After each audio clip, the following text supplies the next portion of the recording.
Life and Death Love Through Time and Space Part 1-1. The story takes place during the Ming Dynasty in Hongzhuang, a large martial arts village. Legend has it that the owner of the village has unparalleled martial art skills. After marrying his wife, he collected the mountains and lived peacefully in Hongzhuang like a god. However, someone wanted to break this rare peace. A thin white shadow flew into Hongzhuang and skillfully found the baby's room. With her familiarity with Hongzhuang, it was not difficult to tell that it was someone who had lived here. Baiying held the sleeping baby in his arms and walked out of the room to the courtyard with light steps, moving very neatly. Everything was going on smoothly, but the baby suddenly started crying and the village was suddenly brightly lit. I saw a group of well-trained warriors surrounding the man in white. The man in white has a good appearance and does not even frown when facing the warriors. She just looked at them with a cold face and asked contemptuously, "Why do you want to stop me?" She yelled, "Get out of my way." The warriors looked at the man in white, but did not dare to take action. They just surrounded her with knives. The sound of gongs suddenly sounded in the village. At this time, the owner of the village, Yuan Shaotian, and his wife, Haidang, rushed over and were slightly startled when they saw the man in white. Yuan Shaotian asked sharply, "Junior sister, what are you doing?" "Put the child down quickly." It turns out that the person in white is the village owner's junior sister Nomyu. No wonder the warriors would rather confront her than touch her. Nomyu stared at Yuan Shaotian painfully, with despair in her eyes. "Yuan Shaotian, I want you to pay back 10 times the pain you gave me." "You bitch! If it weren't for you, Shaotian and I should be a happy couple now." Seeing her child in Nongyu's hands, Haidang felt uneasy. "Nongyu, I beg you, let my child go. She is innocent." "Innocent? Haha, what about me? I deserve it. When I was in pain, you were getting married, abandoning me in exchange for your happiness. Who am I in your eyes? I will never forget the harm you brought to me. How can I forget?" Nongyu smiled bitterly and immediately flew out of the village. Upon seeing this, Yuan Shaotian and his wife immediately flew in pursuit. The mountain behind Hongzhuang was pitch dark, and the trees towering into the sky added to the cold feeling. When Nongyu saw Yuan Shaotian chasing after him, she ran towards the cliff of the back mountain. Yuan Shaotian followed closely, approaching her step by step. Nongyu looked desperate and kept walking back towards the edge of the cliff. "Don't come here. If you dare to take another step forward, I will throw her down." He looked at the child, who was less than a month old, with distress. He stopped and did not dare to go forward. He could only persuade her in a low voice, "Junior sister, why are you doing this? You can't force emotional matters. What's yours is yours after all. If it's not yours, it's useless." Nomyue's eyes immediately filled with tears, and she just shook her head in despair. She said, "Brother, you love me. You should belong to me." Yuan Shaotian said bluntly, "I have always regarded you as my sister." Seeing this person who once held her in her hands and loved her, Nomyu's heart ached as if she was being pricked by needles. "You lie. We were so happy before that bitch appeared. I really can't forget how you asked me to forget everything in the past. If it weren't for her, we should be a happy couple now." Seeing that Nomyua was still so stubborn, Yuan Shaotian said angrily, "I have never liked you. I am only good to you because you are my junior sister. If you were not my junior sister, I would definitely not be like this." Life and Death Love Through Time and Space Part 1-2, the fastest update to the latest chapter of the new version of Love of Life and Death Through Time. Nonyua's body trembled, tears streaming down her face. The strong wind on the cliff blew up her skirt, making her look even more pitiful. It turns out that all this is due to my own passion, but how can I take back the heart I have let go? You actually said such heartless words to me, okay? Since you want to be so heartless, don't blame me. I will make your life worse than mine. Nomyua sneered. Her laughter was as shrill as a ghost in this night. Her eyes were like a knife slicing at the man opposite her, and she threw the baby in her hand off the cliff. Yuan Xiaoyan's eyes were dull, and he didn't react for a moment. No, you. How could you do this? He was trembling all over. After waking up, he drew out the sword from the scabbard angrily and stabbed Nongyu. Nongyu did not hide, but just stared at his face in despair. The long sword stabbed Nongyu's right chest, and blood was spurting out. Nongyue was heartbroken, but her smile became even colder. Even if you kill me now, your child will be gone. You brought all this on yourself. Nongyue, where's my child? Where is my child? At this time, Haidang, who had run all the way to find her daughter, cried and shouted to Nongyu. Nongyu raised her lips. The smile on her lips was extremely sinister. She suddenly grasped the blade of the sword directly with her palm, pulled it hard, and the sword fell out of Yuan Xiaoyan's hand. She flew toward Haidang with lightning speed and struck her down with one palm. Yuan Xiaoyan quickly picked up his wife in his arms and extended his palms to greet her. Nongyu took the opportunity to fly deeper into the night sky. Yuan Xiaoyan hugged his wife and could only watch as Nongyu used light skills to escape. Haiteng grabbed Xiaoyan's hand and asked in a daze, Xiaotian, where's our child? Where is she? Why didn't I see her? What happened to her? In fact, she vaguely guessed something, but she still had a glimmer of hope. Yuan Xiaotian hesitated and looked at Haideng. He really didn't know if she could admit such a shock. What happened to her? Tell me. Yuan Xiaotian hesitated to speak and looked at the cliff, not daring to say anything. Haideng followed his gaze and felt that the sky was dark. No, this is not true. She took our child. No, I don't want to believe it. Tell me.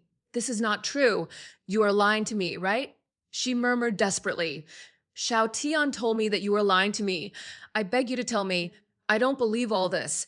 This must be a dream, no. Haidang was heartbroken and ran towards the cliff, crying. Yuan Xiaotian hurriedly grabbed her hand and pulled her into his arms to comfort her. Haidang, I no longer have a daughter. I can't lose you too. Calm down, calm down. Haidang beat Yuan Xiaotian and cried heartbreakingly, Why? Our child is innocent. Why did she do that? Yuan Xiaotian hugged her tightly with tears in his eyes. I'm sorry, it's all my fault. This is all my fault. Forgive me, Haidang. No, it's not true. I don't want to believe it. I want to find my child. Begonia. In this dead night, Haitang's cry echoed throughout the valley. Shenzhen on October 1st, 1989 AD. The setting sun hung on the horizon like a fireball at dusk, burning the large, thin clouds red. And the sky actually emits a strange purple light. The purple light sets off the setting sun and reflects the towering buildings in the entire city, which is particularly beautiful and charming. The purple sky was suddenly split open by a bolt of lightning. There seemed to be a hole in the sky, and a baby wrapped in red was landing endlessly. Life and Death Love Through Time and Space Part 1-3. The fastest update to the latest chapter of the new version of Love of Life and Death Through Time.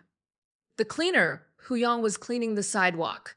He raised his eyes and stared blankly at the falling baby. His pupils were so dilated that they were about to burst. He saw the baby falling from the sky at the fastest speed and falling into the leafy giant branches. He ran to the location where the child fell in panic and stretched out his arms to save the child. Unexpectedly, the child was held up by thick branches. He looked at the child and just breathed a sigh of relief. The child immediately fell down and fell onto his arm. His arms were sore from the shock. He held the baby in his arms and looked up at the sky. He felt incredible. A baby falling from the sky? He originally expected the baby to cry loudly, but unexpectedly, the baby just stared at his face with his eyes wide open. He sighed, You are lucky. If it weren't for me, you would have fallen to death. The baby didn't cry, but giggled. He couldn't help teasing her. I'm not even smiling.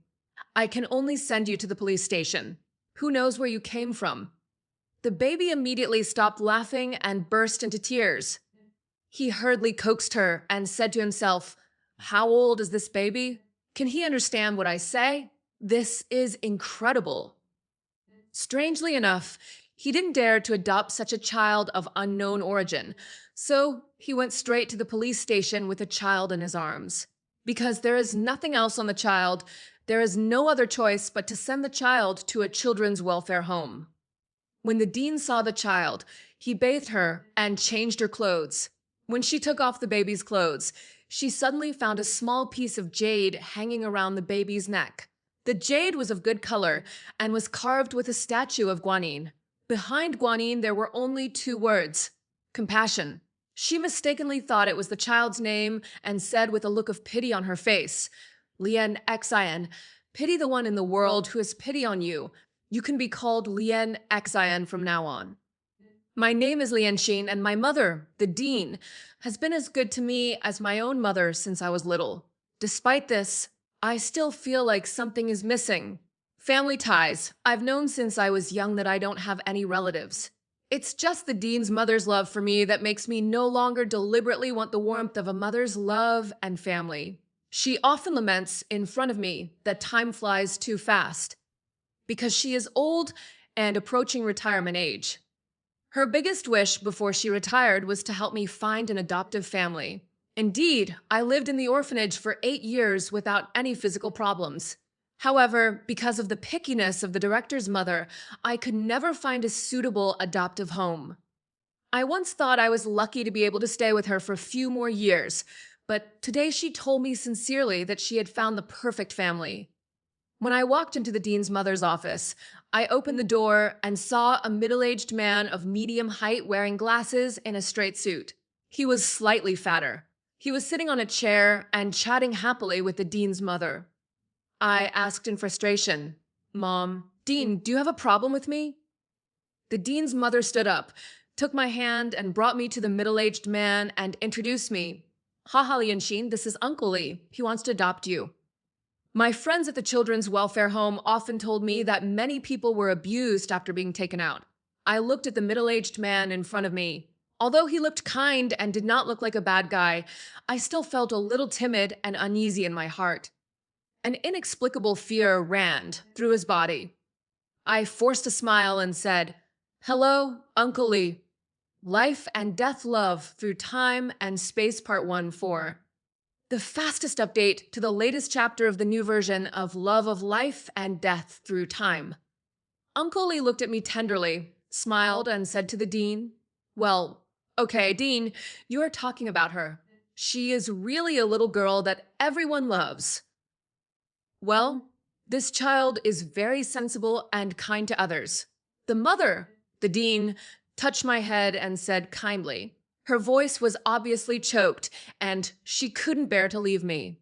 She told me, "Lianxin, from now on, you will be Uncle Li's adopted daughter. You must be sensible and good." Mom, Dean, Lianxin knows that Lianxin will be good. I smiled deliberately, not daring to let her see my reluctance and sadness. "You must know how to take care of yourself." She suddenly hugged me tightly in her arms and whispered, "You must protect yourself." "Good. Be sure to come back often to see the dean's mother, and don't forget the dean's mother." "Yes." I nodded vigorously and couldn't hold back the tears anymore. Upon seeing this, Uncle Li pulled me away and said with a smile, "Dean, it's already late. I'll take her home first. Don't worry, I will bring her back to see you often." After Uncle Li finished speaking, he held my wrist tightly and dragged me out the door. The corridor was already crowded with children, and the dean's mother chased them all the way until they were put into the car. I knelt on the back seat of the car and waved to the mother and friends in front of the child welfare department. Uncle Li comforted me and said, "Girl, it's okay. Uncle will treat you well." The car started slowly, and everything around the orphanage flashed by, getting faster and faster. Finally, the car turned and the orphanage, the director's mother, and everything else disappeared. With tears streaming down my face, I looked at the unfamiliar high-rise buildings on both sides of the road, knowing that I would never return to the orphanage and I would never see the director's mother again. This is just an intuition, but it is more accurate than ever. After driving for a few hours, the car entered the villa area. The villas were lined with beautiful Western-style buildings, each with its own entrance and giant trees on both sides. The car drove straight in front of the gate of one of the foreign-style buildings and stopped directly in front of the foreign-style building. Two servants immediately rushed out of the Western-style building. When they saw us getting out of the car, they said respectfully, "Sir, you're back." Uncle Lee held my hand and walked to the hall. Their home is decorated in a high-end manner, and the furnishings in their home are all luxurious.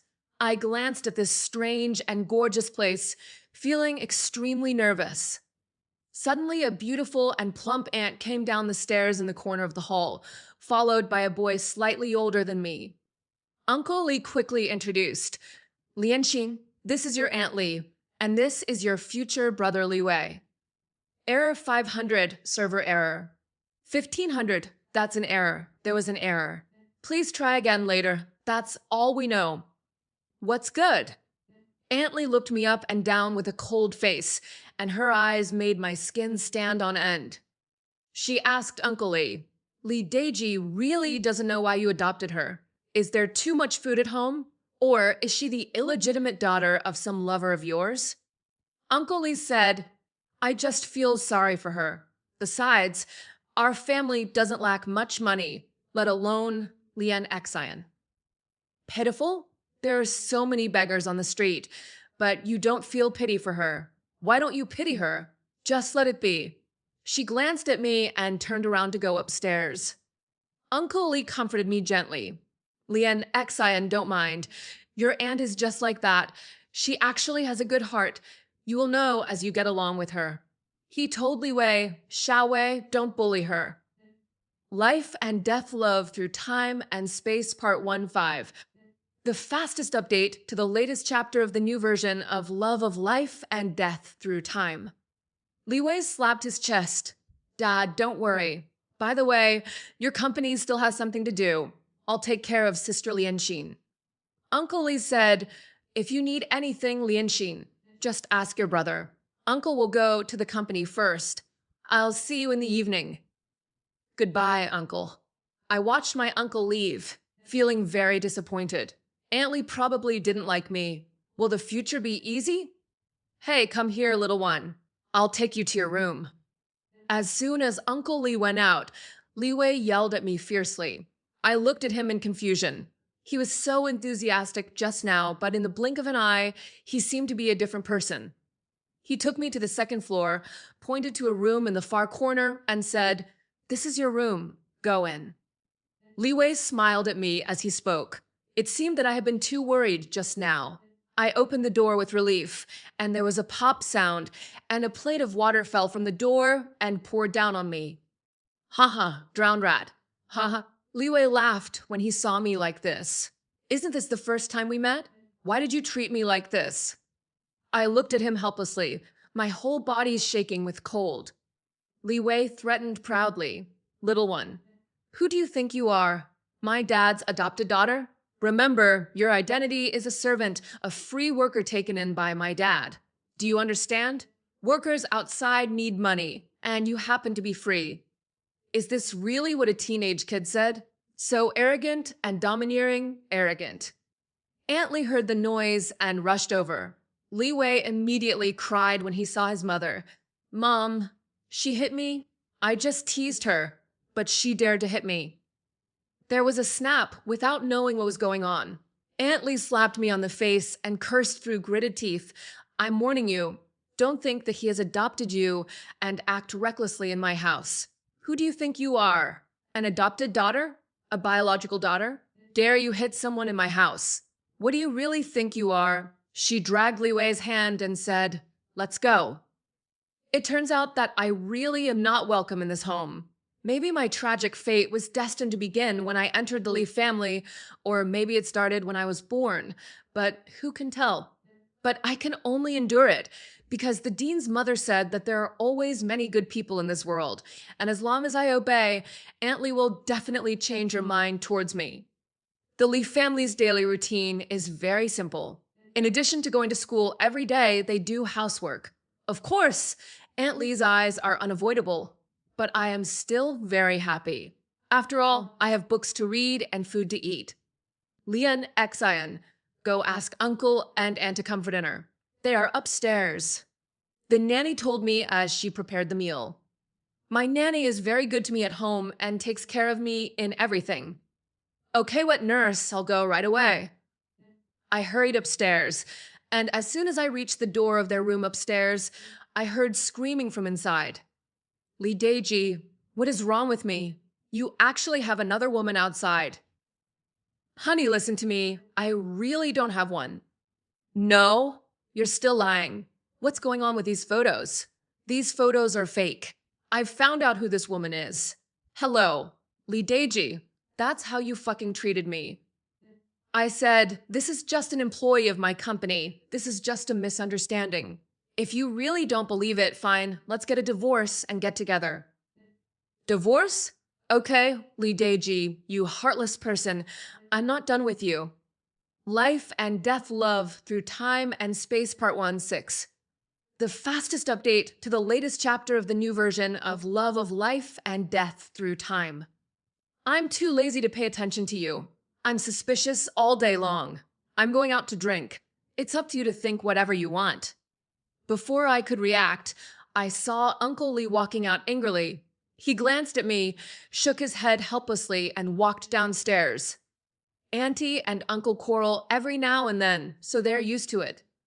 I stood at the door, not knowing what to do. The aunt inside suddenly rushed out, bumped into me at the door, and yelled again. Are you eavesdropping? I shook my head in panic and explained carefully, Andy, I came up to ask you to eat. The wet nurse said you can eat. Aunt Lee had disheveled hair and stare at me fiercely, as if she wanted to eat me alive. You bitch. You're eavesdropping and you don't admit it. She pinched my arm directly with her hand. Trash, tell me, who are you? How could he adopt you for no reason? Are you the son of him and his mistress? I shook my head timidly. She roared. I knew he was using this excuse to get his wife back and divide the family property. I shook my head desperately. Auntie, you misunderstood Uncle. Misunderstanding. She raised her hand and slapped my face left and right. She screamed as she slapped me. What is a misunderstanding? Why would he raise a loser? You must be a bitch who came to steal my family's property. While hiding, I cried and begged her. Auntie, don't, it hurts. My heartbreaking cry made her even more crazy, and she grabbed my hair tightly and dragged her to the room. She picked up the acupuncture needle from the dressing table and pricked it directly into me. While pricking it, she listened to my screams and laughed happily. Bitch, go to hell. Auntie, don't. I was unable to struggle, so I could only curl up my body as much as possible, resisting her long needle with the weakest posture. The nanny downstairs saw that Lian Xian hadn't come back for so long, so she hurried upstairs and happened to see the scene. The wet nurse ran over tremblingly, knelt down to the aunt, choked with sobs, and persuaded her, Madam, forget it. She is just a child. No matter what she did wrong, she is still just a child. Aunt Lee then stopped pricking the needle and nodded tiredly. Yes, this girl is just a child. She can't harm me. And it's not good for me to torture her to death. She will go to jail. The wet nurse nodded hurriedly. Yes, madam, there is no need to go to jail for her. Aunt Lee said, then throw her back to the room. As if she had received amnesty, the wet nurse picked me up and limped back to the room. I curled up and hid in the corner of my vagina, my whole body trembling. The wet nurse was so anxious that she was sweating profusely. Lianxin, are you okay? I stared at her in confusion. My mind went blank, and I just said blankly, Nanny, I want to go home. Wet nurse, please take me home. She was slightly startled, then shed tears. Lianxin, you don't have a home. This is your home. No, I still have the dean's mother and wet nurse. Can you take me back? Lian Xian, it's impossible for my wife to let you go back. Just bear with it. As long as you grow up, it will be fine. When you grow up, you can resist and go wherever you want. Grow up quickly. I hugged my legs and cried helplessly. Yes, I want to grow up quickly. When I grow up, I will be brave, I will not be bullied, and I will be able to leave here. There is a kind of person in this world who can only be strong in despair. Outside the small window, the sky is vast and clear. Life and Death Love Through Time and Space Part 1 7. The fastest update to the latest chapter of the new version of Love of Life and Death Through Time. 9 years later, the rag on my hand wiped the car vigorously. I am the adopted daughter of the Lee family, but since I was a child, they only regarded me as a free maid. The Lee family's villa and cars have nothing to do with me. From the time they adopted me, their purpose was to find a companion for their son Li Wei to study with, and a living target for teasing and abuse. Hey, Lian Xian! An arrogant cry came from behind. I turned around and a plate of water immediately poured in my face. The cold water crawled along the skin and all over the body. I wiped my face hard with my hands and could only remain silent. The price of resistance will only be endless insults and teasing. Li Wei, the son of the Li family, has treated me as a living target since he was a child, and he has never stopped playing tricks on me. I don't like this family, but they have raised me for 9 years. I went back to my room to change my clothes. As soon as I took off my clothes, the door was pushed open with a bang. I turned around and hurriedly picked up the clothes on the side and covered my chest. Aunt Lee walked in from outside the door. She looked at me up and down with a cold face. Her eyes were still as cold as a knife when she was a child. Hello, Aunt Lee. I don't know why Li Deji wanted to adopt you. You think you have too much food? How much money have you spent on me since you were a child? The water on my hair was still dripping, and it was bitingly cold. I still forced a smile to cater to her.